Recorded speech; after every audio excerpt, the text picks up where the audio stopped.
This is the first of two short video lectures for Week 6 of Career and Employment Resources. In our material this week, we will first be looking at the topic of specialized resources when you're working with particular populations out in the field. We will touch on the topic of compiling and categorizing information as a career development practitioner, and we will also talk about the topic of staying up to date as a CDP working in the field. So far in the course, these are the topics that we have touched on. First of all, the 4 stages of the career life planning model: who am I, what's out there, how do I get there, as well as the 4th stage of review, evaluate, and adjust. We've also looked at resources that fit with those specific stages, as well as universal resources that fit with all of the stages in the model. You've also learned about the ABCD model for evaluating resources, and we've also explored a decision-making strategy, some important principles in helping clients to make decisions, and the decision-making grid to be used as a tool when clients are trying to choose between various options. And then last week, we also looked at the topic of 3 golden rules when you're working with current employment information out in the field. To get started this week, it's important to just emphasize that we do, when we're working in the field, need to find resources that are general and that apply to most, if not all, clients.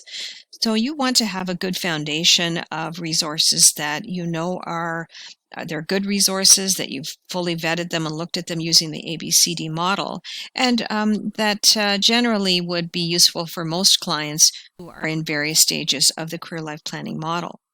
But sometimes clients will have specialized needs and will need specialized resources to supplement the more general resources that you might recommend. Some examples of specialized needs are listed here. I'm not going to go through them all, but as an example, youth or newcomers or mature workers or people with mental health issues.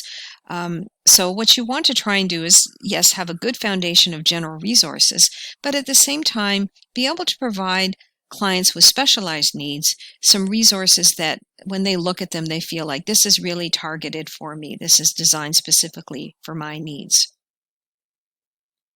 So you may work with a population with the same specialized need. So, for example, you may work, let's say, in a setting where you are working with youth who are dealing with housing insecurity and have various challenges. So the resources that you would compile would be specialized for that population.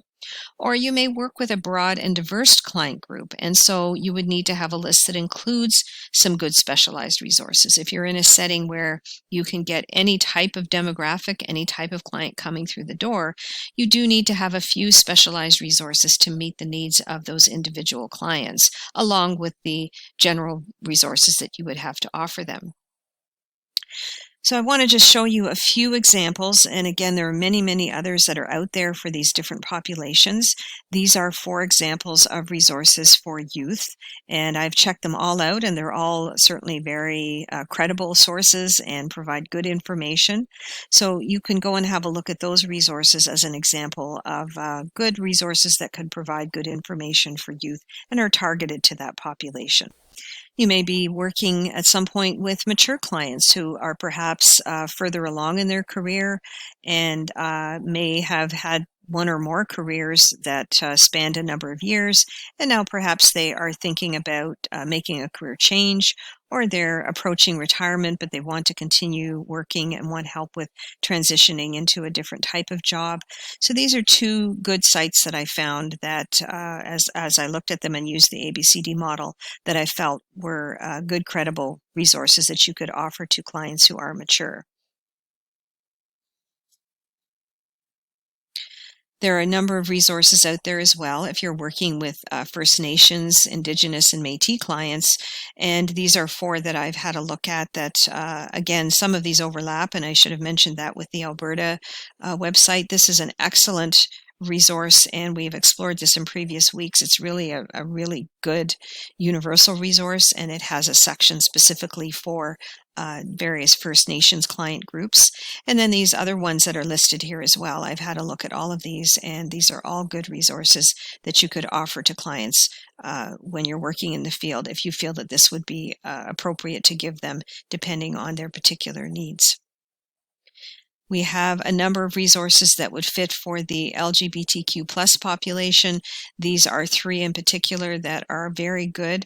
519 in particular has been around a very long time and has a very good reputation for providing great services to this particular client group. So important that you be very mindful of this particular population and that you are sending them to resources and giving them resources that are designed to fit with their needs and create an inclusive and welcoming environment for them.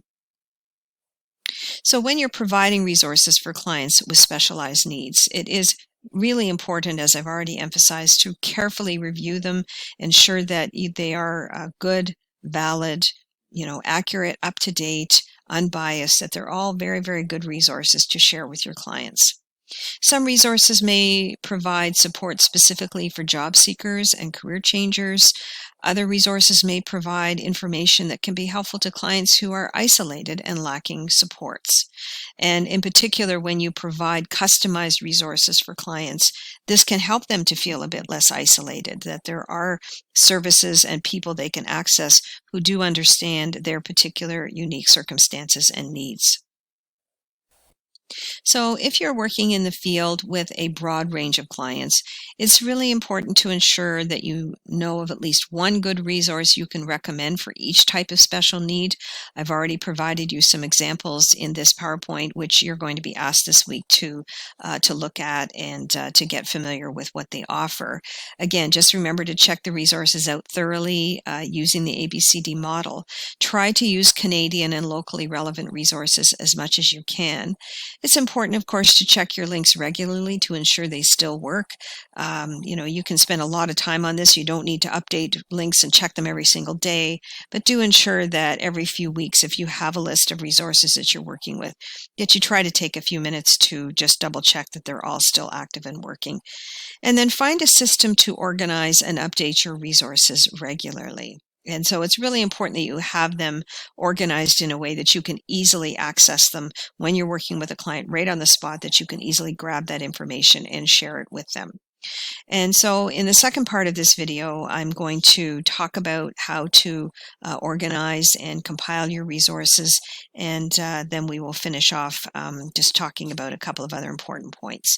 So I'm going to pause this video here, and when you're ready, please do go on to part 2 and watch the remainder of this video lecture.